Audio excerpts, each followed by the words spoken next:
Hey everyone, so let's do one example. I know in the previous video I mentioned that let's do one with the GST, but I think the easiest way would be for everybody to follow along, would be to do a feasibility without GST calculations on the side. And then in the later videos, we'll just go and flick the switch and turn on GST, and I'll show you the impact on them. That way, people from US and Canada and the rest of the world do not have to follow the entire feasibility with GST, and whereas people from Australia and New Zealand or UK can follow the remaining videos explaining what GST is doing as well. So let's zoom that in a little bit again. So this is where we are, and we are going to stick with meter square, for example, or square feet. It does not matter.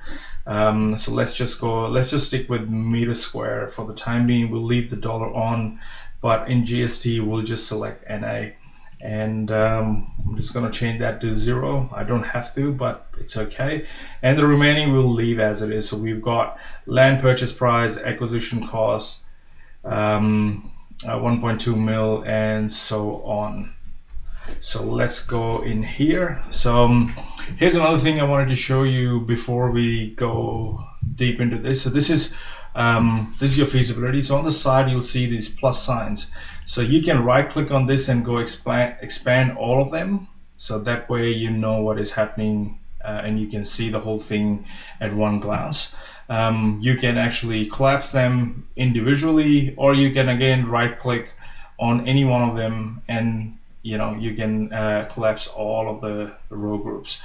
And you'll see these blue bars are basically headers explaining what everything is at. So the first header is all about revenue, because we are getting our project GRV or total sales. Then the second header is about all your development costs, which include land acquisition, construction, consultants, statutory fees and contributions, marketing and selling expenses, project closing and leasing expenses, miscellaneous costs, and then we calculate the cost of sales and gross profit.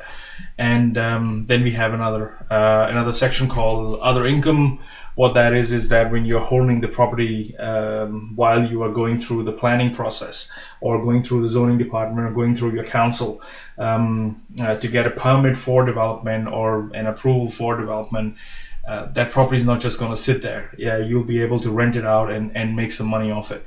So, or if it has some chattels, I don't know, the old house. Some people just sell the old house and get rid of it that way. So whatever income that existing property can produce by either renting it out or selling the stuff that's already in there goes into other income, because you need to account for it. Then we have earning before interest and taxes. Then we do our finance costs. There is a funding table. There's different funding options, and you select which one you want to go with. Then we calculate our construction finance, which at this stage refinances the retail loan that you might have on your property. And then we've got our total development costs. We've got our tax liability. If you put that in, it will give you an answer after tax earnings. And if you have GST or VAT, it automatically takes into account that liability here automatically. Then we have a summary that explains what's going on with your project. Then we have a target development margin and risk margin that you can change. And then we have your sensitivity analysis. So let's look into each one of these in detail. So let's look at residential sales. There are two methods in residential sales. So let's zoom this in so we know what we are looking at. So we are looking at residential sales, and there is method 1 and there is method 2. The first method of calculating is that you know your area so well that you know what the dollar per square feet or square meter or your whatever your unit of measurement is. You already know what that is. So if you know the square meter and you know the size of the units as an average size of the units that you're going to develop. So let's say you're going to do apartments, and the size of each apartment is, let's say, 100 meter squares, or if you use square feet, you can use square feet here, but go and change that. but I'm doing an example in Muda Square, so that just follow along here. So let's say each of my units, each of my 4 apartments that I've got. So in here we selected that we're going to be developing a residential unit, 4 apartments here, and 1 commercial at the bottom. So this is a mixed-use one. If it is pure residential, just put 0 under commercial. That's all. So we are going by this area where we assign that the net sellable area per unit. So if you have 4, on an average, it's going to be, the sellable area is going to be about 125. So the saleable area is different from the total built area. We use the total built area when we calculate construction, but we use the total saleable area when we are trying to sell and determine a end value for that unit.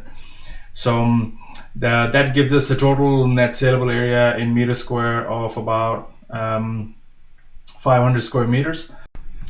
Then we have sale value per meter square. So if we know the market value for something like this, we know that the going rate in that area is about $6,000 a square meter, or $5,400 a square meter, or whatever that square meter rate is. Could be, if you're using square feet, this will be a lot lower, because square feet is almost like 10 units or something when you change from meter square to square meter. So yeah, it could be just in hundreds and so on. So whatever that area is that you can use, you need to know the dollar value for that square meter, right? So let's keep that at 6,000, or I can change that to 5780, for example, and that is what I need to work this out at.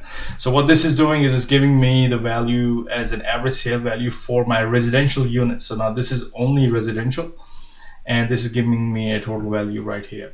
My second method is the average GRV, which is the gross realization value, or the sale value per unit. I know that if I'm in that area, I can sell them for 775 for each apartment in that area. That is the going rate. So this is when you don't know these details. If you don't know these details, you can easily go with this as your average sale, and that will give you the square meter rate based on if you put in values over here. So this is only for information. So, but if I want to go with this, I have to select no up here, and it will highlight the one that I've selected, so that I know this is the method that I'm going with, and that'll give me my total residential sales.